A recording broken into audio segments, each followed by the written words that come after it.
ନାଇଁ ନାଇଁ ପ୍ରଥମେ କଳାକାର ଧର୍ମରେ ସେ ଭୁଲ କରିଛନ୍ତି। ଦ୍ୱିତୀୟতে ତାଙ୍କ ଦେହ ଖରାପ କହୁଛନ୍ତି। ସୋସିଆଲ ମିଡ଼ିଆରେ ଆମେ ଯାହା ଶୁଣୁଛୁ ମେଡ଼ିକାଲରେ ପଡ଼ିଛନ୍ତି। ଭିତରି କଥା କ'ଣ ଯେ ଆମେ କହିପାରିବୁନି।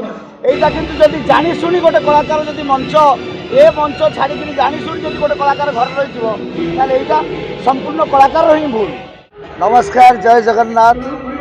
ଓଡ଼ିଶାର ଅଗଣିତ ଦର୍ଶକ ବନ୍ଧୁମାନଙ୍କୁ ଏ ଛୋଟିଆ କଳାକାର ଶିଳ୍ପୀର ମଥାଲାଗା ପ୍ରଣାମ।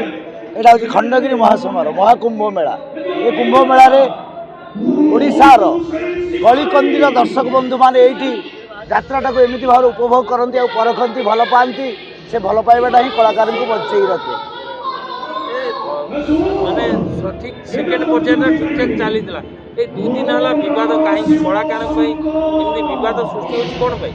ଆଜ୍ଞା, ବିବାଦ ସୃଷ୍ଟି ହେଉଛି ଏଥିରେ ସବୁ ବାପାଙ୍କ ଦୋଷ। ଆଜ୍ଞା, ସବୁ ବାପାଙ୍କ ଦୋଷ। ଏଠି ଘରର ମୁରବୀ ଯଦି ଠିକ୍ ରହିବେ ତାହେଲେ ଘର ଭିତରେ ବିବାଦ ହେବନି। ଏଠି ଘରର ମୁରବୀ ଭୁଲ ରହୁଛନ୍ତି। କିଛି ମୁରବୀ ତାଙ୍କର ଭୁଲ ନିଷ୍ପତ୍ତି ଟଙ୍କା ପାଖରେ ଅଛି ବୋଲି ଅହଙ୍କାର କରି ଭୁଲ ନିଷ୍ପତ୍ତି ନେଉଛନ୍ତି, ଯେଉଁଥିପାଇଁ ଏ ବିବାଦ ସୃଷ୍ଟି ହେଉଛି। ଆମେ ବିଗତ ଦିନରେ ଗୋଟେ ଜଣେ ପ୍ରଯୋଜକଙ୍କର ସାକ୍ଷାତକାର ନେଉଥିଲେ, କହିଲେ ଆପଣମାନେ ମିଡ଼ିଆ ମାଧ୍ୟମରେ ଆମକୁ ରାକ୍ଷସ ସଜେଇବେ। ପ୍ରକୃତରେ କ'ଣ ସେମାନେ ଆମେ ତାଙ୍କୁ ରାକ୍ଷସ ସଜେଇଛନ୍ତି? ସେଇଟା ଓଡ଼ିଶା ଦର୍ଶକ କହିବେ ସେ ରାକ୍ଷସ ସଜେଇବେ।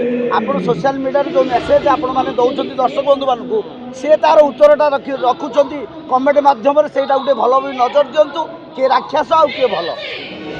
ଏଇ ଯେଉଁ କ୍ଷେତ୍ରରେ ଆଜି ତୁଳସୀ ଗଣନାଟ୍ୟରେ ଯେଉଁ 2 ଜଣ କଳାକାର ଫେଲ୍ କଲେ, ମାନେ ଏବେ ଦର୍ଶକଙ୍କର ଯେଉଁ ଆକ୍ରୋଶର ଶିକାର ହେବାକୁ ପଡ଼ିଲା, ଏଥିରେ ଭାବୁନାହାନ୍ତି କଳାକାରମାନେ ଆଗକୁ ତାଙ୍କର ଘୂର୍ଣ୍ଣ ଚକ୍ଷୁ ଆସିଯାଉଛି ଦର୍ଶକମାନେ? ନାଇଁ ନାଇଁ ପ୍ରଥମେ କଳାକାର ଧର୍ମରେ ସେ ଭୁଲ କରିଛନ୍ତି। ଦ୍ୱିତୀୟତେ ତାଙ୍କ ଦେହ ଖରାପ କହୁଛନ୍ତି। ସୋସିଆଲ ମିଡ଼ିଆରେ ଆମେ ଯାହା ଶୁଣୁଛୁ ମେଡ଼ିକାଲରେ ପଡ଼ିଛନ୍ତି। ଭିତରି କଥା କ'ଣ ଯେ ଆମେ କହିପାରିବୁନି। ଏଇଟା କିନ୍ତୁ ଯଦି ଜାଣିଶୁଣି ଗୋଟେ କଳାକାର ଯଦି ମଞ୍ଚ ଛାଡ଼ିକିରି ଜାଣିଶୁଣି ଯଦି ଗୋଟେ କଳାକାର ଘରେ ରହିଥିବ ତାହେଲେ ଏଇଟା ସମ୍ପୂର୍ଣ୍ଣ କଳାକାରର ହିଁ ଭୁଲ। ଆଉ ଯଦି କିଛି ତାଙ୍କ ଭିତରେ ଲିଟିଗେସନ୍ କ'ଣ ଧମକା ଧମକି ଭଲ ମନ୍ଦ ସବୁ ସୋସିଆଲ ମିଡ଼ିଆରେ ଭାଇରାଲ ହେଉଛି, ଏଇଟା ଆଗାମୀ ଯାତ୍ରା ପାଇଁ ବିପଦ। ଆଜି ସେ କଳାକାର କହିଲେ ମୋ ଦେହ ଖରାପ ହେଇଛି ମୁଁ ଘରେ ରହିଛି, କାଲି ଆଉ ଅଲଗା ବାଟରେ ଯଦି କିଛି 19-20 ଭୁଲ ହେବ ଅଲଗା କଳାକାର ଯାଇ ମେଡ଼ିକାଲ କରିକି ସାଙ୍ଗେ ସାଙ୍ଗେ ଘରେ ରହିଥିବେ, କ'ଣ ହେବ? ଏଇଟା କାହା ପ୍ରତି ପ୍ରଭାବ ପଡ଼ିବ? ମାଲିକମାନଙ୍କ ଉପରେ ପ୍ରଭାବ ପଡ଼ିବ, କମିଟିମାନଙ୍କ ଉପରେ ପ୍ରଭାବ ପଡ଼ିବ। ସାଧାରଣ ଦର୍ଶକ ନାଟକ ଦେଖିବାରୁ ବଞ୍ଚିତ ହେବେ। ଏ ଭାଇରସନ୍ ସୃଷ୍ଟି କରୁଛି କିଏ? ଆପଣମାନେ ମିଡ଼ିଆମାନେ ଆପଣମାନେ ଖୋଜିକିରି ବାହାର କରନ୍ତୁ ଆର ପ୍ରକୃତ ମୂଳ ମଞ୍ଜି କେଉଁଠି ରହୁଛି। ଏଇ କ୍ଷେତ୍ରରେ ରହିଲେ ପ୍ରଯୋଜକମାନେ ଆଉ କଳାକାରଙ୍କ ପ୍ରତି ବିଶ୍ୱାସ ରହିବନି। କଳାକାରଙ୍କର ଆଉ ପ୍ରଯୋଜକଙ୍କ ପ୍ରତି କେଉଁ ବିଶ୍ୱାସ ରହିବ କି? ତାଙ୍କ ବିଶ୍ୱାସ ରହିଲେ ଆମର କେଉଁ ବିଶ୍ୱାସ ରହିବ? ଆଜି ହେଲେ ଏମ୍ପ୍ଲୟ, ଆମେ କର୍ମଚାରୀ। ଆମେ କ'ଣ ତାଙ୍କର ଧାନ କାଟିବାକୁ ଯାଉଛୁ ନା ତାଙ୍କ ବିଲ ବୁଲିବାକୁ ଯାଉଛୁ? ଆମେ କଳା ଜାଣିଛୁ, ସେ ଆମକୁ କିଣିକି ଦେଉଛନ୍ତି। ଆମେ ପ୍ରଫେସନାଲ ଲାଇଫ୍ ଏଇଟା, ଆମେ କାମ କରୁଛୁ, ଚଳୁଛୁ। ବାପାଙ୍କର ଭୁଲ ରହିଲା କୋଉଠି? ଆଜ୍ଞା, ଆପଣ ଖୋଜନ୍ତୁ ଭୁଲ ରହିଲା କେଉଁଠି। ଖୋଜିଲେ ଆପଣ ନିଶ୍ଚୟ ପାଇବେ। ଆପଣ ସୋସିଆଲ ମିଡ଼ିଆ ଦେଖୁଛନ୍ତି, କମେଣ୍ଟ ମାଧ୍ୟମକୁ ଆସି ଦେଖନ୍ତୁ ବୋଲି ଗୋଟି ଗୋଟିକିରି କେଉଁଠି ଭୁଲ ରହିଲା ଆପଣ ଜାଣିପାରିବେ। ଏଠି ଯିଏ ନିଛକ ସତ କଥା କହିବ ସେ ବଳି ପଡ଼ିବ। ସତ କଥା କହିବା ପାଇଁ ଆତ୍ମା ଚାହୁଁଛି ଆପଣମାନଙ୍କ ଆଗରେ କହିଦିଅନ୍ତୁ ଖୋଲିକି ସବୁ ମୂଳରୁ ଶେଷ ଯାଏ କାହାଣୀ କିଛି। କିନ୍ତୁ ଏ ସଂସ୍ଥା ସହିତ ପେଟ ଜଡ଼ିତ ରହୁଛି ତ କଥା କହି ହେଉନି। ଆଉ ବାପାଙ୍କର ଭୁଲ ନାହିଁ, ଆଉ କ'ଣ ଖାଲି ଛୁଆଙ୍କର ଭୁଲ ରହୁଛି? ଉଭୟଙ୍କର ଭୁଲ ରହୁଛି। କହିଲେ ବିବାଦ ମାନେ ସାଂଘାତିକ ବିବାଦ ସୃଷ୍ଟି ହେବ। ବେଶୀ ଦର୍ଶକ ବନ୍ଧୁମାନେ କ'ଣ କହିବି, ଦର୍ଶକ ବନ୍ଧୁମାନେ ବେଶୀ କମେଣ୍ଟ ବ୍ୟାଡ୍ କମେଣ୍ଟ ଦେବେ, ସେଥିପାଇଁ କହି ହେଉନି। କିନ୍ତୁ ନିଛକ ସତ କଥା ଦର୍ଶକ ବନ୍ଧୁ ଜାଣିବା ପାଇଁ ଚାହିଁଲେ ଫୋନ୍ ନମ୍ବର ଏଇଠି କହିଦେଉଛି, ଡାଇରେକ୍ଟ ଫୋନ୍ ନମ୍ବରରେ ଆପଣ ଯୋଗାଯୋଗ କରିବେ, ସଠିକ୍ ଘଟଣା ସବୁ ଜାଣିବେ କ'ଣ ଆ ଭିତରେ ସବୁ ଖେଳ ଚାଲିଛି। ବାପା ଦାନା ଦେଉଛି ମାନେ ଏ ଇଣ୍ଡଷ୍ଟ୍ରି ତିଆରି ହେଇଛି ଆଜି ନୁହଁ। ବାପା କ'ଣ ଆଜି ଦାନା ଦେଉଛନ୍ତି? ଏବେକା ତ ନୂଆ ନୂଆ ବାପା ବାହାରୁଛନ୍ତି। ବାପା ଆଗରୁ ଅଛି, ଏ ତ 50-60 ବର୍ଷର ସଂସ୍ଥା। ଇଏ ଜଗନ୍ନାଥଙ୍କ ସଂସ୍ଥା, ନାଟ୍ୟ ମଣ୍ଡପ ସହିତ ଜଡ଼ିତ ସଂସ୍ଥା।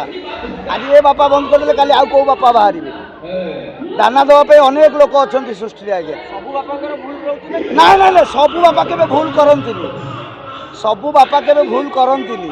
କିଛି ବାପା ରହୁଛନ୍ତି ପଇସାର ଅହଙ୍କାର ଦେଖାଇ ଭୁଲ କରୁଛନ୍ତି, ଯାତ୍ରାକୁ ପୁରା ବିପଦଗାମୀକି ଆଣିବା ପାଇଁ ଚେଷ୍ଟା କରୁଛନ୍ତି।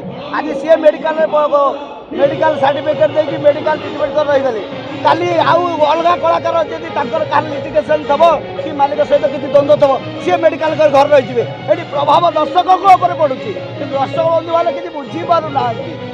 ଭାଇରାଲରେ ଦୌଡ଼େଇକିରି ଚାଲିଛନ୍ତି। ଆଜ୍ଞା, ନିଛକ ନାଟକ ଦେଖନ୍ତୁ, ନିଛକ ପ୍ରତିଯୋଗୀ ଦେଖନ୍ତୁ, ଡାଇରେକ୍ଟ କମେଣ୍ଟ ଦିଅନ୍ତୁ। इनडायरेक्ट सोशल मीडिया रे कमेंट देले किए आपन को जानिबे आपन मते सोधी देले मिस लैंग्वेज रे रेट बढ़ेगा गोटे कारण भी सांघातिकरण आज्ञा गोटे सोचे आपन देखुना सोशल मीडिया कहते मु थेली एठी एतिक रे मते एठी आनले किए आनले बापा आनले ताकर बा संग होइतला कोन भल मन्द पचरा उचरा करिवे करे से करे आपन सब जानि पार ना पांडुबाबू कहले जे मु कलाकार गढुची अलगा लोक छड़े के नै जाउछन नहीं छड़े कि कहीं नेबे एटा दांडो भूल कहले छड़े कि काउ के नब मु एका कोन जाई मालिक पकेट रू हाथ पुरी टका नै आसीबी ना कोन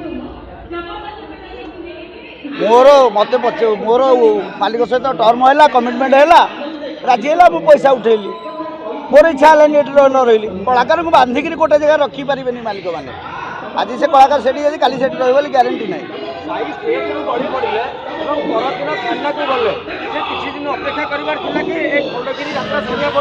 हाँ यहाँ निश्चित खंडगिरी महासभा लड़ई रुपये युद्ध छाड़ी जाकि मेडिकल कौ मैंने पड़ती ना गोटे कौन होता भितर निश्चित किसी गोटे रहस्य रही जोटा से कहूँ सान भाईटा भल छुआटा कम बयस पिलाटा तो प्रेसर सही पारनी शिक्षा मिलूँ ना ना शिक्षा किसी कहीं देवेनि ये निज ओन स्टाइल में निजे बचा पड़ो शिक्षा किए दब क्या शिक्षा मिलूँ हाँ हाँ ये भाइराल हबार गोटे ट्रेंड चली यहाँ दर्शक बंधु मैंने तैयारी कर सब दर्शक बंधु मान भूल रोचे खाली बापा नुह कलाकार दर्शक बंधु मान भूल रोचे आपण मैंने भाइराल टाक एत जल्दी ग्रहण करदे आप विगत दिन में जानते रानू मंडल आसी लता मंगेशकर गीत गायक हिमेश रेशमिया बिल्डिंग दे कांदी कुते लहुलुआण आजिका डेट्रे रानू मंडल अच्छा तेणुक आप भाइराल टाक दर्शक बंधु मैंने जल्दी कहीं ग्रहण करा भी बहुत भल भल कलाकार क्वेश्चन कर उत्तर कहीं दे पारना अच्छा प्रताप राउत सुरेश पंडा सुभाष बेहरा बापी पंडा भेटरान कलाकार में सब आज पर्यटन देखते सोशल मीडिया कौन आप देखुं किसी अच्छी कलाकार कौन कला प्रदर्शन कर भाइराल हो पारे एमती पैसा निया निश्चिंत हो पारे निश्चिंत जे प्रकृत कलाकार सच्चाई कलाकार से मंच उपर ही मंच भाइराल से दर्शक पाखे से समयटा भाइराल हवा दरकार आ सोशल मीडिया भाइराल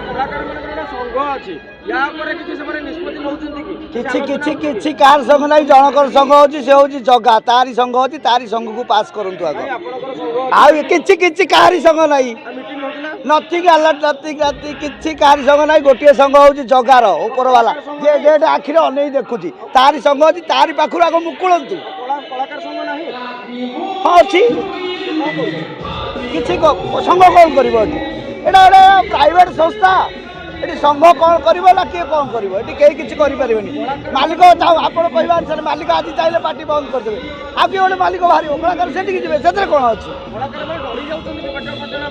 हाँ हाँ पेट सहित कलाकार जड़ित रोचे तो किसी कलाकार सत कथा कही पारना किसी विपद किसी खराब कथा भी कहनी मिस लैंग्वेज तो करनी विपद कहीं आसो कहीं ओडिशा यात्रा हूँ मनोरंजन नंबर 1 माध्यम प्रत्येक लोकंर फोकस यार उपर रोचे से केनकारी सृष्टि होची किसी बापा मानकर दी तीन बापा मानकर इगोनेस टंका अर्थर इगोनेस बढ़ी जाइए तो जो यात्रा को विशृंखलित कर अल्प दिन समाधान हो जगह अल्प दिन साइज करदे किसी असुविधा नहीं आपण मैंने अच्छा मुझे अच्छी समय